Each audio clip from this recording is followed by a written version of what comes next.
नमस्कार। आज एक ऐसे विषय पर बात करेंगे जिसका मतलब हमारे आपके स्वास्थ्य से भी है, हमारे समाज से भी है और बॉलीवुड से भी है। आज ओटीटी के दौर में बायोपिक बनाने का बहुत बड़ा सिलसिला चल रहा है। किसी भी व्यक्ति की, किसी सेलिब्रिटी की, किसी नेता की, किसी खिलाड़ी की जो बायोपिक होती है वो बनाना फिल्म वालों के लिए बड़ा आसान काम हो गया है, क्योंकि वो एक तरह की सक्सेस स्टोरी है। किसी क्रिकेटर की लाइफ पर आप फिल्म बनाइए, उसे लोग पसंद करते हैं क्योंकि सब लोग उसकी सफलता से खुद को कनेक्ट कर लेते हैं। इस प्रकार की बहुत सारी अलग अलग खेलों पर भी, हॉकी पर भी, बॉक्सिंग पर, बहुत सारे खेलों पर फिल्में बनी हैं। पॉलिटिकल फिगर्स पर भी फिल्में बनी हैं। गांधी पर बनी है, अंबेडकर पर बनी है, पटेल पर बनी है, नेहरू पर बनी है, सब पर बनती रही है। योगी आदित्यनाथ पर अभी हाल ही में बनी है। इसी बायोपिक की स्पर्धा में बहुत सारे ऐसे लोग भी शामिल हो जा रहे हैं जिन्होंने अलग अलग क्षेत्रों में बढ़िया काम किए हैं, समाज के लिए बढ़िया काम किए हैं, या फिर आप कह सकते हैं कि आविष्कार किए हैं, साइंटिस्ट हैं, या बहुत अच्छे वक्ता रहे हैं, प्रोफेसर हैं, कोई बड़ा पुरस्कार जीता है। तो इस तरीके की भी चलन बढ़ा है, क्योंकि इसमें हो क्या रहा है कि दोस्तों सक्सेस स्टोरीज जो है वो बड़ी आसानी से मिल जाती हैं और उन्हें बड़े स्क्रीन पर पेश करना या फिर ओटीटी प्लेटफॉर्म पर पेश करना किसी भी निर्देशक के लिए आसान काम हो जाता है कि आसानी से सब कुछ संभव है। लेकिन इसकी आड़ में कोई ठगी भी कर सकता है, यह मैंने इसकी कल्पना भी नहीं की थी। पहले मैं आपको बता दूं कि आज जिस सब्जेक्ट से जुड़े हुए शख्स पर हम बात करेंगे उसका सीधा संबंध है इन विट्रो फर्टिलाइजर से। आप जानते हैं कि जिन माँ बाप को बच्चे नहीं होते हैं, आसान भाषा में इसे टेस्ट ट्यूब बेबी भी कह सकते हैं, टेस्ट ट्यूब के माध्यम से उनको बच्चे होने लगे हैं और ये बहुत कॉमन सी चीज है। और आपने इंदिरा आईवीएफ का नाम बहुत सुना होगा। देश में सैकड़ों शाखाएं हैं, हर बड़े बड़े शहर में इसकी शाखाएं हैं और 2-2.5 लाख के करीब बताया जाता है कि बच्चों को जन्म आईवीएफ के माध्यम से इंदिरा आईवीएफ वालों ने दिया है। और ये उदयपुर के एक डॉक्टर साहब, पति पत्नी जो दोनों डॉक्टर थे, ये उनका प्रोजेक्ट था। और अब आज की तारीख में ये अपने आप में एक बड़ा ब्रांड है और बड़े लेवल पर ये काम कर रहा है। अब थोड़ा सा मैं आपको इसके बारे में ये बताऊं कि आखिरकार हुआ क्या और कैसे जो घटना हुई है वो घटित हुई है और वो घटना कहां तक जाकर पहुंची कि हम और आप उसकी कल्पना भी नहीं कर सकते थे। एक जाने माने फिल्म निर्देशक हैं विक्रम भट्ट। विक्रम भट्ट ने राज फिल्म बनाई है और भी कई फिल्में बनाई उन्होंने, और मुंबई के महेश भट्ट के ग्रुप से माने जाते हैं। गुलाम फिल्म आमिर खान को लेकर के बनाई थी। तो वैसे तो ज्यादा अच्छे निर्देशक हैं नहीं, मुझे कोई इनकी फिल्म आज तक जमी नहीं, लेकिन फिर भी इनके बीच में राज वगैरह, गुलाम, कुछ फिल्में उनकी चल गई थी। राज वो आई थी भूतों वाली फिल्म, बिपाशा बसु जिसमें थी। तो इन्होंने जो है ये फिल्म बनाते रहते हैं। इन्होंने बताया जाता है कि इनके जो आपको मैं बता दूं कि जो आईवीएफ, इंदिरा आईवीएफ है, ये इंदिरा जो नाम था ये डॉक्टर इंदिरा मुर्डिया हैं, डॉक्टर अजय मुर्डिया की दिवंगत पत्नी जो इसके मालिक हैं, और ये उदयपुर के रहने वाले हैं। और इन्होंने अपनी पत्नी के साथ इसका नाम जोड़ा था, इंदिरा मुर्डिया के साथ, और इसलिए इसका नाम इंदिरा आईवीएफ सेंटर्स होते हैं जहां पर भी खुले हुए हैं। तो किसी ने ये कहा कि साहब हम आपकी पत्नी पर फिल्म बनाते हैं, क्योंकि अपनी पत्नी के साथ, स्वर्गीय पत्नी के साथ बड़े इमोशनली अटैच हैं। तो किसी ने इनकी मुलाकात विक्रम भट्ट से करवाई और ये बताया जाता है पुलिस रिकॉर्ड के अनुसार विक्रम भट्ट जो कि एक स्थापित निर्देशक हैं, उन्होंने धीरे धीरे इनके किस्तों में इनसे 30 करोड़ रुपए लिए वो फिल्म बनाने के लिए, और उसके बाद भी आज तक ये फिल्म शुरू नहीं हुई है। 1 साल हो चुका है, और जब 1 साल तक इन्होंने फिल्म में कोई प्रोग्रेस नहीं की तो फिर इसके बाद इन्होंने राजस्थान पुलिस में उदयपुर का जो भोपालपुर पुलिस थाना है वहां पर एक एफआईआर दर्ज कराई, और उस एफआईआर के आधार पर राजस्थान पुलिस ने मुंबई पहुंचकर विक्रम भट्ट को गिरफ्तार किया है, उनकी पत्नी को गिरफ्तार किया है, और संभवतः जो पुष्ट सी जानकारी है उनकी बेटी को भी गिरफ्तार किया है, जो कि फिल्म डायरेक्टर बताई जाती है। इस घटना के बारे में आपको विस्तार से बताता हूं और तथ्यात्मक रूप से बताता हूं कि हुआ क्या है। उदयपुर पुलिस जो है, मैंने आपको बताया कि भूपालपुर थाना है उदयपुर का, वहां पर कई हफ्तों से इस मामले पर काम चल रहा था। 17 नवंबर 2025 को इसमें महबूब अंसारी और संदीप विश्वनाथन, दो लोगों की गिरफ्तारी की गई और उसके बाद पुलिस को पता लगा मुख्य आरोपियों विक्रम भट्ट, उनकी पत्नी श्वेतांबरी की भूमिका के बारे में उन्हें प्रूफ मिले कि हां हमने इनकी बात कराई थी और इनके अकाउंट्स में पैसा भी ट्रांसफर किया गया था। और उसके बाद उदयपुर पुलिस ने एक विशेष पुलिस बल बनाया जिसने मुंबई में जाकर इनकी अरेस्ट की। 6 दिसंबर की रात मुंबई पहुंचती है राजस्थान पुलिस और मुंबई पुलिस का जो वर्सोवा पुलिस स्टेशन है वहां संपर्क करती है। पुलिस ने खुफिया जानकारी ली कि विक्रम भट्ट अपनी पत्नी के साथ यारी रोड स्थित गंगा भवन अपार्टमेंट में रहते हैं, या कह सकते हैं कि छिपा हुआ है, जो उनकी साली का घर बताया जाता है।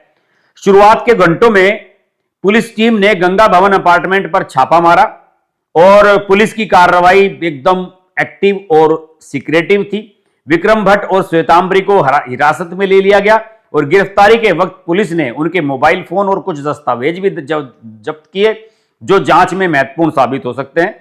दोनों का मेडिकल परीक्षण कराया गया और उसके बाद उनको हिरासत में लेने की औपचारिकताएं पूरी की गई। और गिरफ्तारी के बाद इसमें सबसे बड़ी कानूनी चुनौती उनके सामने यह थी कि उनको मुंबई से उदयपुर कैसे ले जाया जाए। इसके लिए कानूनन 24 घंटे के भीतर उन्हें निकटतम मजिस्ट्रेट, जो आपके नियरेस्ट मजिस्ट्रेट है, उसके सामने पेश करना जरूरी था। इसलिए पुलिस ने उन्हें बांद्रा की हॉलीडे कोर्ट में पेश किया और यहां पर बताया जाता है कि राजस्थान पुलिस जो इस मामले को, निश्चित रूप से करोड़ों की धोखाधड़ी का मामला है, तो इसमें हालांकि उनकी तरफ से वकील भी आ गए, राकेश सिंह और संजय सिंह कर रहे थे पैरवी विक्रम भट्ट की। उन्होंने इसका विरोध भी किया कि साहब ये सही नहीं है और ये जो है दीवानी का यानी कि सिविल केस है और इसको क्रिमिनल केस में कन्वर्ट किया जा रहा है। तो इस तरीके से बाद में हुआ यह कि 9 दिसंबर तक के लिए ट्रांजिट रिमांड मंजूर कर लिया, जिससे पुलिस को आरोपियों को सड़क मार्ग से उदयपुर ले जाने की अनुमति मिल गई। अब इस मामले की जरा बैकग्राउंड में थोड़ा सा चलते हैं, बहुत ही इंटरेस्टिंग स्टोरी है, अब जरा सुनिए ध्यान से।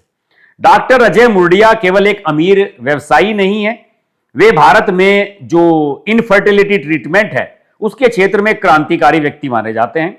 और इनके बारे में यह बताया जाता है कि 1978 में मेडिकल की एक प्रमुख मैगजीन आती है द लैंसेट, उसमें इनका एक रिसर्च आर्टिकल छपा था जिसने उन्हें अंतरराष्ट्रीय स्तर पर ख्याति दिलाई और उन्होंने इस मिथक को तोड़ने में अपना जीवन लगा दिया कि बांझपन केवल महिलाओं की समस्या है, पुरुषों के बांझपन पर तो कोई बात करता ही नहीं था। 1988 में इन्होंने आईवीएफ टेक्निक जो है आई इंडिया में, जो उसको इन्होंने खासतौर से जो मेल इनफर्टिलिटी है यानी कि जो पुरुषों में बांझपन होता है उस पर बात करना शुरू किया और डॉक्टर मुर्डिया ने उदयपुर में 5,000 रुपए की मामूली पूंजी से अपना क्लिनिक शुरू किया।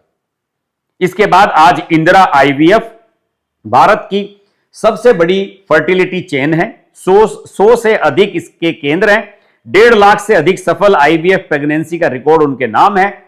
2019 में टीए एसोसिएट्स द्वारा कंपनी में निवेश के बाद इसका मूल्यांकन हजारों करोड़ रुपए में है। इतनी बड़ी व्यावसायिक सफलता के बावजूद डॉक्टर मुर्डिया के जीवन में उनकी पत्नी इंदिरा मुर्डिया का स्थान सर्वोपरि था।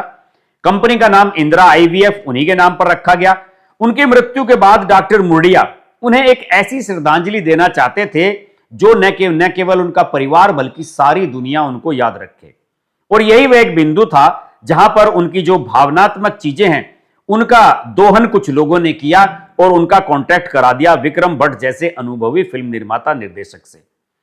पुलिस जांच और एफआईआर में जो विवरण सामने आया है वो बताते हैं कि ये धोखाधड़ी अचानक नहीं हुई, बल्कि इसे चरणबद्ध तरीके से, मतलब स्टेप बाय स्टेप इनके साथ ये धोखाधड़ी हुई और इसे जिसे कहते हैं कॉन्फिडेंस ट्रिक, उसका एक सफल उदाहरण माना जाता है कि आपको पहले कॉन्फिडेंस मिले, थोड़ा सा पैसा ले लें, फिर किसी चीज के लिए पैसा ले लें, फिर किसी चीज के लिए पैसा ले लें और इस तरीके से ये कहानी शुरू होती है। इसमें जो पता लगा है कि पहली बार 2024 की शुरुआत में एक मीडिएटर के माध्यम से डॉक्टर मुर्डिया और विक्रम भट्ट का संपर्क हुआ। 25 अप्रैल 2024 को मुंबई के वृंदावन स्टूडियो में एक मीटिंग हुई। यहां पर विक्रम भट्ट ने अपने बातों से और अपने कहते हैं कि बड़े डायरेक्टर के ऑरा से उनमें अपने जाल में लगभग एक तरह से फंसा लिया। जैसे कि डॉक्टर साहब का कहना है कि वे न केवल बायोपिक बनाएंगे बल्कि उसे एक इंटरनेशनल प्रोजेक्ट के रूप में बनाएंगे। और ऐसा नहीं, यह तय हुआ कि 47 करोड़ रुपए में यह फिल्म बनेगी और 4 फिल्में बनाई जाएंगी बायोपिक समेत, जिसमें लगभग 200 करोड़ रुपए का रेवेन्यू भी मिलेगा। और ये 300 से 400% के रिटर्न का वादा था, जो किसी भी हिसाब से सही नहीं था, व्यवहारिक ही नहीं है कि आप 47 करोड़ कमाएं और उसके बदले में आपको 200 करोड़ रुपए कमाने के लिए मिल जाए, ये संभव ही नहीं है। मई 2024 में एक एग्रीमेंट दोनों के बीच में हुआ। इसमें इन्वेस्टमेंट किया, यानी कि निवेशक थे इसमें इंदिरा एंटरप्राइजेज, जो डॉक्टर मुर्डिया की फर्म है। निर्माता थे इसके VSB LLP, यानी कि जो श्वेतांबरी भट्ट विक्रम भट्ट की पत्नी और उनके नाम पर रजिस्टर्ड है। और इसमें जो बेनिफिशियरी थे वो थे विक्रम भट्ट और उनकी बेटी कृष्णा भट्ट। इसमें 31 मई 2024 को डॉक्टर मुर्डिया ने RTGS बैंक में से जब अकाउंट दूसरे के खाते में पैसा ट्रांसफर किया जाता है, RTGS NFT होता है, उसके माध्यम से 2.5 करोड़ रुपए ट्रांसफर किए गए।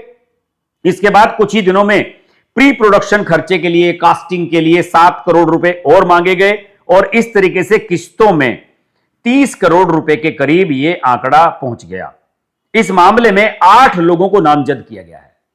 प्रत्येक व्यक्ति की भूमिका इस पहेली का एक महत्वपूर्ण हिस्सा है। देखिए, विक्रम भट्ट के बारे में आपको बता दूं कि इसमें जो आरोपी हैं उनके बारे में कि गुलाम राज, आवारा पागल दीवाना, ऐसी फिल्में बनाई हैं। हाल के वर्षों में जो है बॉक्स ऑफिस पर उनकी कोई फिल्म चली नहीं और माना जाता है कि ये ही इसके मास्टरमाइंड है और डॉक्टर मुर्डिया को इन्होंने विश्वास में लिया। इन पर 420 और 406 और 120B का केस पेश किया गया है। और विक्रम भट्ट की पत्नी है, आर्ट कंसल्टेंट है श्वेतांबरी, ये दूसरी सहयोगी है, सह आरोपी है। विक्रम भट्ट की बेटी है जो डायरेक्टर इसकी होने वाली थी, कृष्णा भट्ट, वो भी इसमें आरोपी हैं। एक इसमें मुख्य सूत्रधार जो माना जाता है, जिसे कहते हैं कि फैसिलिटेटर, वो है सबसे प्रमुख आदमी है दिनेश कटारिया, उदयपुर का निवासी है। इसीलिए उसने डॉक्टर मुर्डिया का विश्वास जीत लिया और कह दिया कि जी मैं लेके आता हूं, विक्रम भट्ट जैसा डायरेक्टर आपकी पत्नी पर फिल्म बनाएगा। हालांकि ये अभी तक पुलिस की तलाश में नहीं आया है। इसे ही इस डील का मुख्य आर्किटेक्ट माना जा रहा है। एक और इसमें प्रोडक्शन मैनेजर हैं जो विक्रम भट्ट के सहयोगी महबूब अंसारी, उनके खिलाफ भी इसमें केस दर्ज किया गया है। हालांकि इस मामले पर दोनों पक्ष से बहुत सारी बातें आ रही हैं। विक्रम भट्ट ने भी अपना पक्ष रखा है और उनका यह कहना है, उनके पक्ष का, कि भाई ये गलत प्रचारित किया जा रहा है कि डॉक्टर मुर्डिया ने ही फिल्म को बीच में रोक दिया था, क्योंकि हम तो चाहते थे कि फिल्म का प्रोजेक्ट आगे चले, लेकिन उन्होंने और पैसा देने से मना कर दिया। और फिल्में इस तरह से नहीं बनती हैं। फिल्म का एक प्रोसेस होता है, पहले शुरू में खर्चा करना ही पड़ता है, आपको सबको साइनिंग अमाउंट देने पड़ते हैं, एडवांस बुकिंग करनी पड़ती है, इसके अलावा जो टेक्नीशियंस हैं उनको भी पेमेंट करनी पड़ती है, स्टूडियो बुक करने पड़ते हैं। इसीलिए हम उनसे पैसा ले रहे थे। जब उन्होंने पैसा देना बंद कर दिया तो ये फिल्म बंद हो गई, तो फिल्म आगे बनती कैसे? इस तरीके से ये मामला दोस्तों सामने आया है। देखिए, मैं नहीं जानता कि विक्रम भट्ट सही हैं या डॉक्टर साहब सही हैं, लेकिन हकीकत बात तो यही है कि डॉक्टर साहब की भावनाओं को कैश कराने की कोशिश विक्रम भट्ट ने की है। यह फिल्म अगर बनानी थी तो सबसे पहले इसकी जो मेन स्टार कास्ट है उसको फाइनल कर लिया जाना चाहिए था, इसकी बाकायदा लॉन्चिंग होनी चाहिए थी, तब फिल्म पर आगे पैसा लगाया जाना चाहिए था। लेकिन यहां पर शुरुआत में ही इसमें झोल में झोल है कि आप पेमेंट लेते चले जा रहे हैं, पेमेंट लेते चले जा रहे हैं और फिल्म के बारे में कोई जानता तक नहीं है। 1 साल से आप ये सारा घटनाक्रम चल रहा था। आप बताइए, आप में से किसी को ये पता था क्या कि इंदिरा IVF वालों की जो इंदिरा मुर्डिया थी, उनकी लाइफ पर कोई फिल्म बन रही है? वरना जब भी किसी की लाइफ पर बायोपिक बनती है, किसी क्रिकेटर पर, किसी फिल्म स्टार पर, किसी नेता पर, हल्ला मच जाता है कि उसकी लाइफ पर वो फिल्म बन रही है, उसमें लीड एक्टर ये होगा। लेकिन यहां पर झोल यही है कि विक्रम भट्ट ने डॉक्टर साहब के इमोशंस जो हैं उनका गलत इस्तेमाल किया। बीच के जो बिचौलिए थे उन लोगों की भी भूमिका इसमें गलत रही। और मेरा मानना तो यही है इसमें निश्चित तौर पर कि इसमें अगर कुछ भी रियलिटी है तो विक्रम भट्ट को भी अपने किए की सजा मिलनी चाहिए। उन्होंने अगर ऐसा किया है तो बहुत गलत किया है। अलबत्ता इसमें अभी उदयपुर पुलिस जांच करेगी, लेकिन फिर भी इससे हमें और आपको सबक क्या मिलता है? सबक यह मिलता है, भावनाओं में मत जाइए। आप अपने किसी परिजन को श्रद्धांजलि देना चाहते हैं, उनकी याद में कुछ करना चाहते हैं, तो बच्चों को पुरस्कार दे दीजिए। आप कह दीजिए कि हम हर साल 10 माँ बाप ऐसे होंगे जिन्हें हम फ्री में उनको बच्चा पैदा करके देंगे उनका। इससे बड़ा गिफ्ट और क्या हो सकता है? और वो लोग आपको जिंदगी भर नहीं भूलेंगे। फिल्में क्या होता है, फिल्में लोग देखते हैं, उसके बाद भूल जाते हैं। MS धोनी की लाइफ पर फिल्म बनी थी, आज कितने लोग देखते हैं उस फिल्म को? आई फिल्म, अच्छी चली, उसके बाद लोग भूल गए। मैरी कॉम की लाइफ पर बनी थी, प्रियंका चोपड़ा उसमें थी। तो मेरा मानना है कि आप अगर अपने परिवार के किसी भी व्यक्ति के बारे में उसको कोई ट्रिब्यूट देना चाहते हैं, उनकी कोई यादगार आप बनाना चाहते हैं, तो लोगों की मदद करना सीखें। बच्चों को वजीफा दें, किसी का फ्री ट्रीटमेंट कराएं। आपके कोई गरीब परिवार है, उसकी कोई बेटी है, उसको पढ़ाएं, उसकी शादी कराएं। इस तरह के काम पर पैसा खर्च करें। ये बायोपिक वगैरह ये सब बेकार की चीजें हैं। ये सब इन फिल्म वालों का एक धंधा है। इनका तो काम है, इन्हें बैठे बैठाए कहानियां मिल जाती हैं और फिल्में चल जाती हैं। वरना स्टोरी, अच्छी स्टोरी ढूंढना, उस पर फिल्म बनाना, ये बड़ा मेहनत का काम है। लेकिन यहां पर पका पकाया मटेरियल तैयार होता है, उस पर फिल्म बनाने में देर नहीं लगती। यही डॉक्टर साहब के साथ हुआ। देखते हैं इसमें पुलिस आगे क्या कार्रवाई करती है और ये मामला कहां तक जाता है। लेकिन ये एक इंटरेस्टिंग मुद्दा था और मुझे लगा बहुत सारे लोगों तक इसे पहुंचाया जाना चाहिए। और इंदिरा IVF के नाम से कौन वाकिफ नहीं है। आज के वीडियो में इतना ही। वीडियो अच्छा लगे तो लाइक कीजिए, शेयर कीजिए। चैनल को सब्सक्राइब नहीं किया है तो अब तक सब्सक्राइब अवश्य कीजिए। इस चैनल पर हमारे बड़े दिलचस्प वीडियो आते हैं। नमस्कार। आप सब लोगों ने हलाल प्रोडक्ट्स के बारे में तो सुना होगा, लेकिन नॉन हलाल प्रोडक्ट्स के बारे में कोई नहीं जानता। आप सब जानते हैं कि हलाल के जो प्रोडक्ट्स होते हैं वो विदेशों में निर्यात करने के लिए बनाए जाते हैं और ख़ासतौर से उन पर जो हलाल का सर्टिफिकेशन होता है उसमें करोड़ों रुपया इन ऐसी अवांछनीय गतिविधियों के लिए इस्तेमाल किया जाता है जो देश विरोधी ताकतें होती हैं। लेकिन अब कुछ लोगों ने नॉन हलाल प्रोडक्ट्स बनाए हैं जो हलाल का सर्टिफिकेशन नहीं लेते। मेरी मुलाकात अभी हाल ही में हुई कर्नल मधुसूदन R नायर, ये रिटायर्ड हैं, चेन्नई में रहते हैं। उन्होंने नॉन हलाल प्रोडक्ट्स की एक रेंज बनाई है, आप देख सकते हैं। और इसको उन्होंने नाम दिया है Indic values Ecom private limited, एक कंपनी के नाम से।